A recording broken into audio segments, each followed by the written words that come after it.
So మరి ఇప్పుడు phone call leak అయింది కదండి. సో ఇస్తారంటారా హోమ్ మినిస్టర్ నిజంగానే? ఆ మొహం అసలు జగన్మోహన్ రెడ్డికే దిక్కు దిక్కం లేదు ఇక్కడ. ఒకవేళ జగన్మోహన్ రెడ్డి వస్తే ఇస్తాడేమో మరి, ఎందుకంటే అంత అరాచకం చేస్తే వాళ్ళకి అంత జగన్మోహన్ రెడ్డి ఒకవేళ ఒక ఎనీ పర్సెంట్ అంటే 1% ఒకవేళ సీఎం అయితే నెక్స్ట్ టైం కనుక అయితే కనుక సో మరి ఈ లీక్ ఇప్పుడు బాగా వైరల్ అవుతుంది కదా. సో ఇది విన్నాక కూడా జగన్మోహన్ రెడ్డి గారు ఇచ్చే అవకాశం. జగన్మోహన్ రెడ్డికి సిగ్గు ఎగ్గేం లేదండి, ఇస్తాడు కూడా. ఎందుకంటే తను ఏదైనా అనుకుంటే అభివృద్ధి నిరోధకుడు, అంటే అభివృద్ధిని కూకటి వేలతో సహా తీసేసేటువంటి వ్యక్తి. ఇలాంటి వ్యక్తులకే పెద్దపీట వేస్తాడు. ఎగ్జాంపుల్ కొడాలి నానే ఉన్నాడు, భయంకరంగా బూతులు తిడతాడు. శాసనసభల్లో కానీ చట్టసభల్లో ఎవడైనా బూతులు మాట్లాడితే అసలు ఆ వ్యక్తుల మీద ఆ పార్టీ అధిష్టానం చర్యలు తీసుకుంటుంది.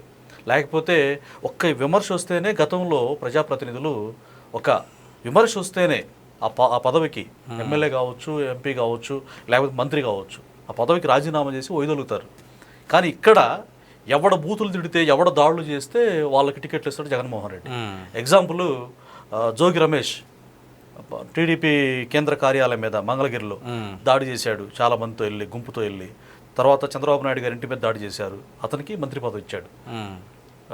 నోటితో మాట్లాడలేని బూతులు, పచ్చి బూతులు తిడుతూ కొడాలని వల్లభనేని వంశీ చెలరేగిపోయారు.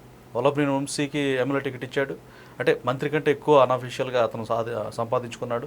తర్వాత వల్లభనేని వంశీకి బాగా తిట్టావు నాని అన్న అని చెప్పేసి అతనికి మంత్రి పదవి ఇచ్చాడు. ఇది జగన్మోహన్ రెడ్డి గారి నేచర్. ఓకే, మీరు ఇంకా చూడండి,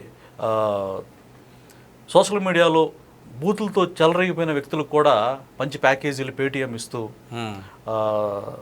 తర్వాత వర్ర రవీందర్ రెడ్డి అనేవాడికి కూడా అతనికి ఏకంగా అతను పరామర్శించడానికి వెళ్ళి మీ ఎంత చూస్తా, మిమ్మల్ని అది చేస్తా ఇది చేస్తారని వార్నింగ్ ఇచ్చాడు. అంటే బూతులతో చెలరేగిపోయే వ్యక్తులు సభ్య సమాజం తలదించుకునే విధంగా తయారైన వ్యక్తులకు జగన్మోహన్ రెడ్డి పెద్దపీట వేస్తాడు.